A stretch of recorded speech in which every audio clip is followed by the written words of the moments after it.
तुलसी में घर का ऐसा जल भूल कर भी मत चढ़ाना, पूरा घर कंगाल हो जाएगा, घर में गरीबी आ जाएगी। इसी के साथ हम जानेंगे किस दिन महिलाओं को तुलसी माँ को गलती से भी जल नहीं देना चाहिए, वरना हो जाता है अनर्थ। तुलसी माँ के साथ ही लक्ष्मी माता भी हो जाती है नाराज। तो पूरी जानकारी के लिए इस वीडियो को अंत तक जरूर देखना। शास्त्रों के अनुसार जहाँ पर तुलसी का पौधा होता है वहाँ पर स्थायी रूप से लक्ष्मी माता भी वास करती हैं। आपको बता दें कि अगर कोई व्यक्ति तुलसी की पूजा पाठ और उसकी देखभाल अच्छे से कर लेता है तो सदैव महालक्ष्मी घर में वास करती है। लेकिन तुलसी के कुछ वास्तु नियमों को आपको ध्यान में रखना अवश्य है। ऐसे में आइए उन वास्तु नियमों के बारे में जानते हैं। नंबर 1, नियमित तौर पर तुलसी के दर्शन करने और हाथ जोड़कर प्रार्थना करने से व्यक्ति के सभी बुरे कर्म दूर हो जाते हैं। ऐसे में उसके अंदर एक नई ऊर्जा का संचार होता है जो उसे कामयाब बनाती है। नंबर 2, शास्त्रों के अनुसार तुलसी माता अगर किसी व्यक्ति पर मेहरबान हो जाए तो उसे रंक से राजा बना देती हैं। इसलिए माता लक्ष्मी की अगर कोई व्यक्ति सच्चे दिल से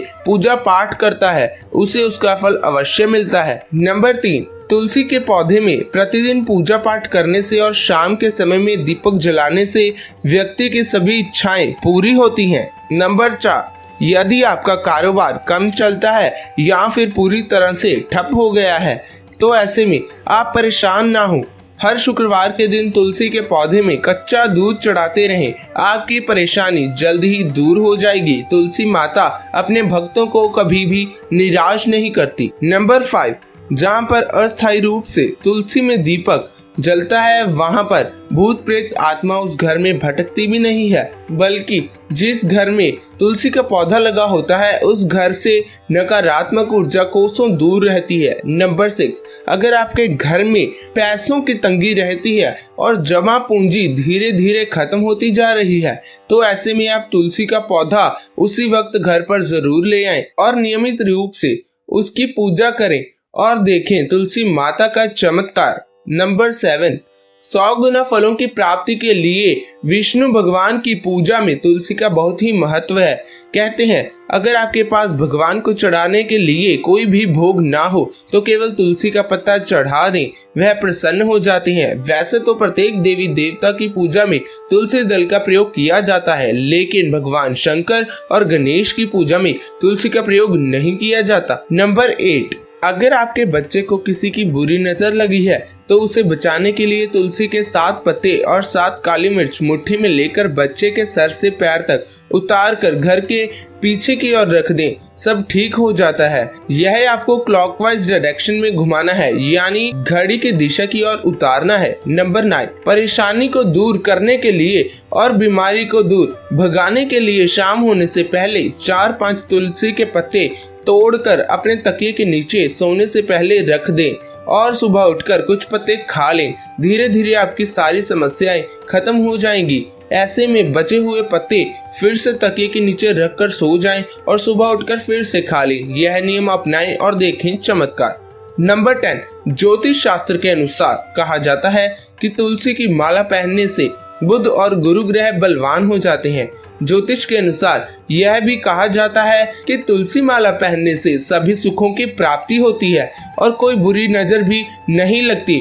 तुलसी की माला पहनने से पहले इसे गंगा जल से धो लेना चाहिए और धूप दिखाना चाहिए। तुलसी की माला पहनने से पहले मंदिर में जाकर श्री हरि की पूजा करनी चाहिए। जो लोग तुलसी की माला पहनते हैं उन्हें प्याज, लहसुन और मांस मदिरा के सेवन छोड़ देना चाहिए। नंबर 11, यदि आपका हर कार्य असफल हो जाता है तो आपको तुलसी के पौधे की जड़ लेनी चाहिए और उसे गंगा जल से धोकर इसकी पूजा करनी चाहिए और इसे फिर पीले कपड़े में बांधकर रख देना चाहिए। धीरे धीरे आपकी सभी समस्याओं का अंत हो जाएगा। नंबर 12, जो व्यक्ति तुलसी के पाउडर का हमेशा इस्तेमाल करते हैं वह व्यक्ति भयंकर से भयंकर बीमारी से बचा रहता है। तुलसी का पाउडर कई अनेकों बीमारियों को जड़ से खत्म करता है। नंबर 13, जो व्यक्ति सच्चे दिल से तुलसी विवाह करवाता है तो उस पर सभी देवी देवताओं की कृपा बरसती है। तुलसी माता सदैव उसके साथ रहती हैं और उसके हर बिगड़ते कार्य को आसानी से सफल कर देती हैं।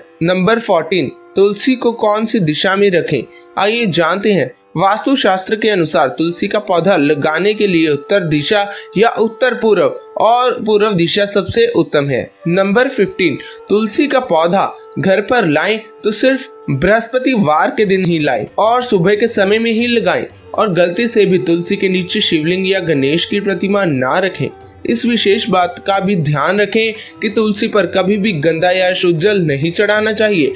हमें साफ और शुद्ध जल ही प्रयोग करना चाहिए। जो पानी पीने के लायक ना हो तो ऐसे पानी का इस्तेमाल ना करें। जो जल आप ग्रहण कर सकते हैं ऐसे जल को ही तुलसी माता में चढ़ाना चाहिए। इसके अलावा कुछ अन्य बातों पर भी विशेष गौर करने की जरूरत है। अगर आपने तुलसी का पौधा अपने छत पर रखा है तो निश्चित तौर पर आपके घर की उत्तर दिशा में चींटियां निकलनी शुरू हो जाएंगी।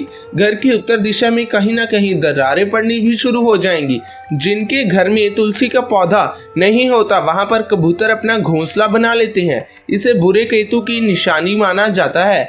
ध्यान देने वाली बात है कि दक्षिण और दक्षिण पश्चिम में केवल श्यामा तुलसी ही रखी जाती है। श्यामा तुलसी की पत्तियां बड़ी होती हैं और केवल हरी होती हैं।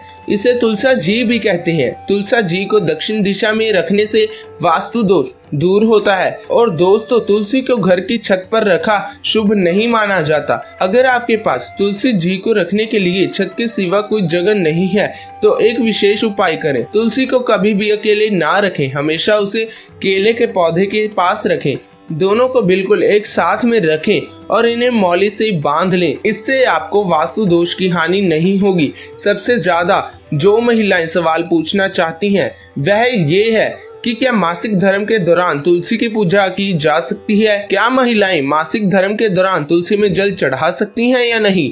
तो चलिए दोस्तों, इस बारे में भी जान लेते हैं। दोस्तों, मासिक धर्म के दौरान औरतें अपवित्र होती हैं, इसलिए कुछ कार्य ऐसे हैं जिन्हें इस समय में करना वर्जित माना जाता है। जैसे अचार को हाथ नहीं लगाना चाहिए, अचार खराब हो जाता है, मंदिर में नहीं जाना चाहिए, चौराहे पर नहीं जाना चाहिए क्योंकि इससे बुरी नजर लग सकती है, पौधों में पानी भी नहीं देना चाहिए क्योंकि इससे पौधे सूख जाते हैं, धार्मिक कार्य भी नहीं करने चाहिए। इसलिए आपको मासिक धर्म के दौरान तुलसी में भी पानी नहीं देना चाहिए और तुलसी व्रत भी नहीं करना चाहिए। तुलसी के पास भी नहीं जाना चाहिए क्योंकि इससे तुलसी का पौधा सूख जाता है, तुलसी अपवित्र हो जाती है।